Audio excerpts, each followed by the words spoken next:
Cette semaine, Vladimir m'a carrément demandé de reporter d'un jour, de 2 jours, en fait, la livraison de ma petite chronique pour cause d'élections américaines, afin que l'on puisse discuter de ça sur des faits pour une fois, c'est-à-dire après la fameuse passation de pouvoir, si elle a lieu, a-t-il ajouté. Mais je lui ai dit qu'au contraire, ce serait bien plus amusant de faire des paris la veille, sans toutefois s'attarder exagérément sur le sujet, parce que j'en avais un autre prévu depuis longtemps, figure-toi, lui dis-je. Le docteur Duchaume a été convaincu par Gustave de venir boire le café avec nous, seulement c'est vers 10 heures demain, et c'est au café pour une fois, au café-café, parce que le patron, qui n'a jamais fermé le loto ni les journaux, je le précise, a finalement ouvert la salle à manger de sa mère, lui dis-je, qui est attenante, et que maintenant, si tu veux discuter au petit déjeuner en buvant un café, tu peux, parce que c'est du privé. Donc on ne paye pas le café, il te l'offre parce qu'il n'a pas le droit de le vendre, mais en échange on lui achète un ticket de loto par exemple. Donc le jour dit vers 10 heures, nous avons retrouvé notre équipe plus le docteur de Chaume qui était là parce qu'il avait des trucs à nous dire, et ce qu'il avait à nous dire c'est qu'il était très opposé à la campagne sanitaire du gouvernement, à la piqûre et tout ça, et je m'attendais à un truc technique assez fatigant pour ceux à qui je voulais raconter notre conversation, et bien pas du tout, ça a été assez passionnant, au contraire, grâce à Gustave et à la psychiatre Christiane. Nous n'avons presque pas parlé de la piqûre obligatoire, du carnet de santé, du passeport. Il y en avait déjà plein les journaux, et l'abonné au Monde aurait, comme a dit Gustave, ramené sa fraise sur ces sujets pointus, parce qu'il lisait tous les articles de fact-checking, comme on dit, ceux où on donne des arguments pour lutter contre les complotistes. Du coup, si nous avions emprunté ce chemin-là, nous n'aurions pas eu autant de monde. Mais là, la salle à manger était littéralement pleine, ça résonnait sans masque, puisque c'était du privé, et c'était assez passionnant, parce que le vieux docteur Duchaume s'est fait agresser gentiment par Gustave sur le thème, en tout cas, s'il y a quelque chose que nous aurons appris pendant cette crise, c'est combien les médecins sont des gens pénibles, au moins pour la moitié d'entre eux, et je suis indulgent. Il y avait là la mère du cafetier qui a protesté en disant que le docteur de Chaume lui avait sauvé la vie au moins 2 fois, mais Gustave a répondu avec le sourire qu'il s'était contenté de faire son métier, donc personne n'y trouverait à redire. Seulement voilà, il s'est présenté aux élections aussi. Ah mais c'est pas interdit, a dit quelqu'un. Non, non, a répondu Gustave, mais ça devrait l'être parce que quand on voit les proportions prises par le phénomène des médecins en politique et la rareté des médecins en médecine, eh ben on se dit que ces gens-là sont pas à leur place et qu'il faut les y remettre par conséquent. Et là, le docteur de Chaume a rappelé que, contrairement à son fils, médecin aussi, et maire d'un petit village assez éloigné d'ici, lui avait attendu la retraite pour se présenter. Et pour se faire battre, a dit quelqu'un en souriant. Vladimir l'a fait taire en disant il est là pour nous expliquer des trucs sur la politique de santé, c'est pas le moment de le vexer, il n'est pas comme l'abonné au Monde, il peut très bien se barrer sans nous avoir rien dit. Alors là, Christiane, la psychiatre, qui était sur le point de s'en aller parce qu'on l'attendait ailleurs, à Montpellier, mais qui avait envie d'entendre la conversation et qui triturait son masque, a dit le voilà, votre abonné au Monde, vous avez intérêt à balancer l'essentiel avant qu'il vous dise tu peux pas dire ça, etc. Et l'essentiel, donc, c'était quoi? Eh ben, du côté du docteur de Chaume, pardon, décidément, c'était que la politique des gouvernements était génétiquement dangereuse, qu'on ne savait pas où on allait, que les effets secondaires pouvaient être terribles dans les 6 mois, etc. Mais du côté de Gustave, c'était que la corporation des médecins s'était très gravement compromise à la faveur de cette crise en révélant un comportement dominateur, narcissique, odieux. Et là, il nous a dit, comme toujours, des choses peu entendues ailleurs, comme le fait, par exemple, qu'il pensait, lui, que l'OMS envoyait au gouvernement, en plus des consignes officielles, des consignes cachées, très précises, comme le fait qu'il fallait faire monter au créneau, médiatiquement, des médecins urgentistes. Pourquoi des urgentistes? Il a dit visiblement c'est une spécialité qui a la faveur de ces messieurs de l'OMS, donc de Bill Gates et du gouvernement chinois, parce qu'on ne voit plus que des urgentistes dont les 3 quarts portent d'ailleurs un nom exotique, et c'est certainement pas un hasard, nous a-t-il dit. Et là, l'abonné au Monde, évidemment, en arrivant soi-disant pour acheter un loto, a immédiatement dit « Mais qu'est-ce que tu as contre les noms exotiques? Il y en a trop, c'est ça ?» Non, non, a dit Gustave, je dis que visiblement pour le gouvernement, il n'y en a jamais assez. On voit sur tous les plateaux de télé des médecins avec des noms égyptiens, iraniens, portugais sans arrêt, comme s'il fallait profiter des événements pour nous donner une leçon de diversité. Ça en devient vraiment fatigant. C'est tout simplement que la France n'a pas formé assez de médecins, a répondu Albert. peu importe, de toute façon, c'est pas le seul truc. On voit bien que ces médecins, comme notre ami de Chaume, sont du genre pénible parce qu'ils voudraient régenter notre vie dans ses moindres aspects. Tu confonds avec mon fils, a dit le docteur de Chaume, et c'était assez bien vu. En effet, Gustave parlait de son fils. Il a dit, je vois que tu as compris ce que je veux dire. En fait, une proportion impressionnante de médecins sont des malades du contrôle d'autrui, des gens qui profitent de leur position dominante et parfois carrément, ils deviennent des sadiques à force. Et là, l'abonné au monde a placé, mais punaise, le cliché, il va nous parler des médecins de Molière, etc. Non, non, pas du tout. Je vais te parler à la rigueur de Knock, mais surtout, je vais te dire que les médecins, pour une bonne moitié d'entre eux, ont choisi cette profession parce qu'ils étaient comme ça dès le départ. Ils voulaient se mêler des affaires des autres, dire aux gens ce qu'ils devaient faire et ce qu'ils ne devaient pas faire, etc. Je vais faire un compliment au docteur de Chaume, père. Tout le monde sait que c'est un médecin sympa qui entretient des relations compliquées avec son fils, dont tout le monde sait aussi que c'est un médecin chieur, le fils. C'est un peu vague comme notion, a dit l'abonné au monde. T'inquiète pas, je vais préciser, a dit Gustave.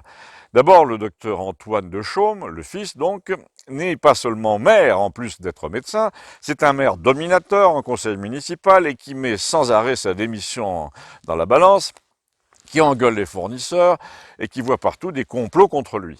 Marié à une médecin aussi, c'est important, elle-même fils d'un médecin, lui-même maire d'une petite commune dans le Tarn. Je ne sais pas si vous voyez la boucle de névrose qui se noue ici, mais attends, je termine, a dit Gustave. Le fils de Chaume, outre sa vocation de médecin de campagne, passe son temps à t'expliquer que s'il avait voulu et s'il avait eu le temps, il aurait pu faire ton métier aussi bien que toi. Je dis ça parce que j'ai assisté à une conversation assez ébouriffante que ce professeur Antoine de Chaume a eue avec notre ami écrivain, il parlait de moi donc, où il lui expliquait qu'il avait plein d'idées de romans tout le temps, et que le temps lui manquait malheureusement pour les écrire. Ah oui, je vois, je répondu, je vois à quelle conversation tu fais allusion. Ce jour-là, il m'est tombé dessus pratiquement pour me dire, avec toutes les idées que j'ai et votre savoir-faire, vous pourriez écrire pour moi. J'en revenais pas. Attends, a dit Gustave à son père qui voulait le défendre, il y a encore pire, c'est qu'il veut tout faire. Ton fils, il joue du piano, sa maison est hyper rangée, il va t'expliquer comment on manie un bateau à voile, il règle lui-même ses 3 voitures de collection, il est très brutal avec ses patients, et c'est là que je veux en venir quand tu y réfléchis, et j'en parle assez librement devant son père parce qu'il est pas comme ça, lui. Quand tu y réfléchis, la médecine est la porte ouverte à tous les excès de domination sur autrui. Tu as déjà le côté moi je sais, vous ne savez pas. Bon, ça c'est du classique, c'est du Molière. Mais regarde tout le reste, nous a-t-il dit. Et là, on est en plein dedans avec la pandémie. Le thème, si j'étais vous, je ferais attention parce que ça peut être très grave, domine littéralement le discours médical, on entend ça tout le temps, tu sens déjà le contrôle d'autrui pointer le bout de son nez, ensuite tu as le fait de faire coucher le patient à moitié nu dans ton cabinet alors que toi tu es debout et habillé, le fait de le faire attendre, de jouer avec son incertitude, sa peur, de jouer aussi avec la manipulation physique, le rapport à la douleur, ici ça vous fait mal, ça vous chatouille, ça vous gratouille, et le pire c'est que quand ils parlent entre eux, et là je l'ai entendu, il n'est pas rare d'entendre un médecin dire à un autre médecin sur un ton carrément sadique, crois-moi que ce type l'a dû déguster, mais tant pis il n'a pas voulu m'écouter. Même dans ces lignes, a dit Gustave, le lettré, il y a une scène où le narrateur décrit une angine de poitrine, sur le ton ça lui fera les pieds, il dit au lecteur, regardez-le ce type que vous voyez se rouler sur le tapis, c'est la pire douleur qu'on puisse imaginer, etc. Il y en a une autre scène où le médecin touche la prostate d'un officier allemand au prix d'une opération préalable que je te décris pas, mais toujours pareil, avec une satisfaction secrète devant l'humiliation d'autrui. Alors là, il a empêché l'abonné au monde de s'en mêler, il a voulu aller au bout sans interruption.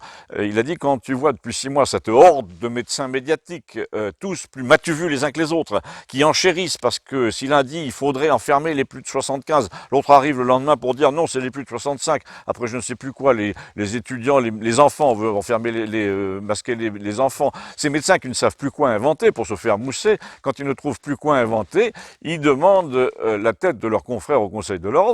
Ils reçoivent la Légion d'honneur, cette collusion avec le pouvoir qui est permanente, qui a toujours existé, même du temps de Staline, a atteint en France des proportions invraisemblables. Et là, Christiane, la psychiatre, qui rentrait à Montpellier, nous a quand même accordé 2 minutes supplémentaires pour nous dire c'est pas qu'en France ils soient plus dominateurs que dans les autres pays, c'est que nous avons un président qui instrumentalise leur passion de la domination, leur besoin d'écraser le patient, leur rivalité avec leurs confrères.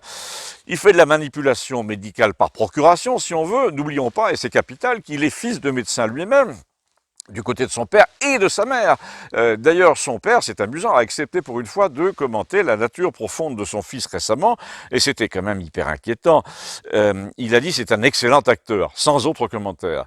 Je me permets d'abord de vous faire observer que c'est ce que disent toutes les victimes de pervers manipulateurs, qu'on appelle narcissiques, les femmes notamment, qui sont stupéfaites de voir combien, à l'extérieur du couple, leur conjoint cinglé, violent, égoïste, donne le change, fait du charme à tout le monde, et passe pour une conscience équilibré et sage. Mais surtout, quand le père de notre prétendu Jupiter là, te dit c'est un excellent acteur, il te dit il est tout autre que ce que vous croyez en somme, c'est le diable. Il te dit, moi qui l'ai élevé, je ne connais pas ce monsieur à la tribune qui se donne pour tout ce qu'il n'était pas avant, quand il vivait sous mon toit.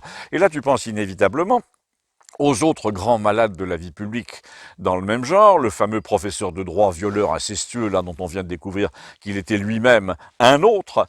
Mais pour prendre un exemple plus léger, tu as le petit Alexandre Jardin, l'écrivain chéri de ces dames, qui dans ses livres n'aura jamais parlé que de lui, qui d'ailleurs adorait Macron au début, qui se ressemble, s'assemble. Et bien il a fini par le lâcher d'abord, et puis par se lâcher lui-même, et par écrire un livre où il disait « Moi aussi, je vous ai menti depuis 20 ans, je ne suis pas du tout le jeune homme sémillant, léger, le cœur sur la main que j'ai vendu à des milliers d'épouses dans mes livres. Je suis moins recommandable que ça. D'ailleurs, moi aussi, je suis malade de mon père, etc. » Sur ce, je m'en vais, a dit Christiane. Et là, nous avons commenté ce qu'elle venait de dire à propos du président français. Gustave a dit, c'est tout à fait vrai que son espèce de cabinet de crise médicale est une façon de faire joujou avec l'image du père, de la piétiner, de la conjurer. Il a choisi des ambitieux sans caractère pour pouvoir les écraser.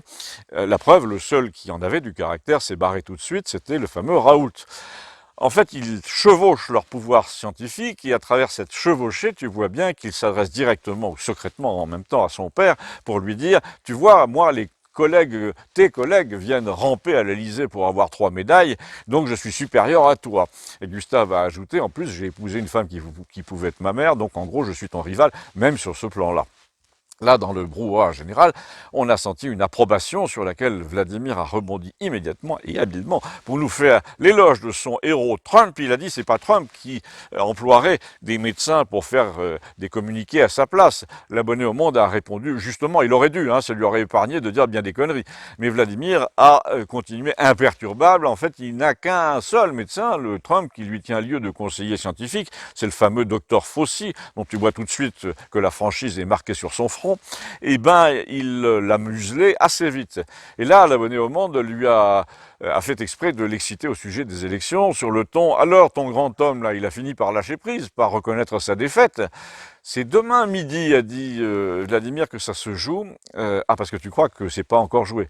Je dis rien, a dit Vladimir, je regarde. Je vois qu'il y a plus de troupes à Washington qu'il n'y en a jamais eu en Afghanistan. Je vois qu'ils ont fait monter 150 véhicules militaires. Je vois que c'est soi-disant pour lutter contre les méchants antifa et les suprémacistes blancs, mais les premiers sont 40 à peine, et à tout casser, c'est le cas de le dire, et les autres ont reçu l'ordre de ne pas y aller. À la place, ils vont aller assister au dernier discours de Trump en Floride.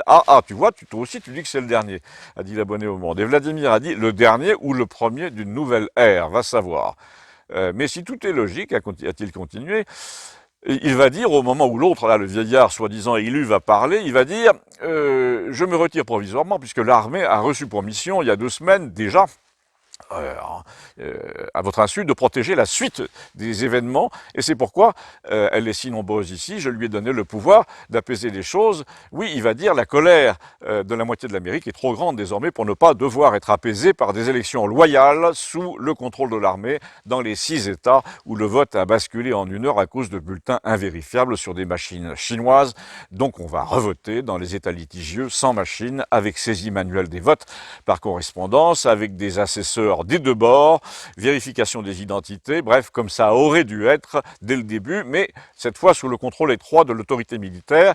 Ah bon, alors tu crois qu'il va dire ça? C'est pile ou face, a dit Vladimir, mais moi ça m'étonnerait qu'il termine sur autre chose qu'un coup d'éclat prémédité. Et là, l'abonné au Monde assez vicieusement a essayé de le discréditer à titre personnel en disant « On se demande si t'as pas mieux à faire que de commenter les élections américaines. Hein. Il faut rester réaliste. T'es dans un pays de campagne, en France. Décidément, les médias ont fait beaucoup de mal en faisant croire à n'importe qui, à n'importe quel Pékin, micro-entrepreneur en maçonnerie, en charpente, si tu veux bien, en charpente, que le résultat des élections à Washington allait affecter sa vie quotidienne ici en France. Ben c'est le cas justement, a dit Vladimir. Si Trump arrive à ses fins, tu vas voir que leur connerie de couvre-feu, de confinement, de picouse obligatoire, de fermeture de tous les commerces, y compris les remontées mécaniques, j'ai vu qu'ils allaient prolonger l'interdiction, tout ça va s'éteindre en 2 mois partout sur la planète. On va recommencer à soigner les gens au lieu de les enfermer, on va retrouver des chiffres normaux, on va arrêter de faire passer les cardiaques de 80 ans pour des victimes de l'épidémie, et on va juger ceux qui nous ont menés là au nom de leur fantasme d'économie globale. Donc tu crois que ça a été voulu? Je crois que ça a été exploité. Ils se sont dit, c'est le prétexte qu'on attendait, on fonce. Et si Trump dit non, toute la planète va passer au mode épuration. En France aussi? Aussi. Et là, Gustave a dit sombrement, c'est vrai que c'est tentant, mais si l'autre passe, l'épuration aura lieu dans l'autre sens. Et comme pour illustrer son propos, la mégane des gendarmes, bleu marine à bande jaune, est passée sous la fenêtre et quelqu'un a dit « On est 8 les mecs, on est cuits, c'est le goulag !» Mais non et non, ils sont partis ailleurs, a dit quelqu'un d'autre. Et est-ce qu'il reste du café, a dit un autre encore. Et voilà, les gens sont retournés pour la plupart à leurs occupations. Il n'est resté que Gustave, moi, l'abonné au Monde et la mère du patron, prénommée Reine, 90 ans, qui avait quand même tenu le comptoir assez longtemps, d'où son franc-parler et son accent. Elle a conclu « Moi, ce Trump, je le trouve assez sincère, tandis que l'autre, là, le Biden, avec ses yeux en trou de bite, eh bien, je lui fais pas confiance. » À bientôt, merci.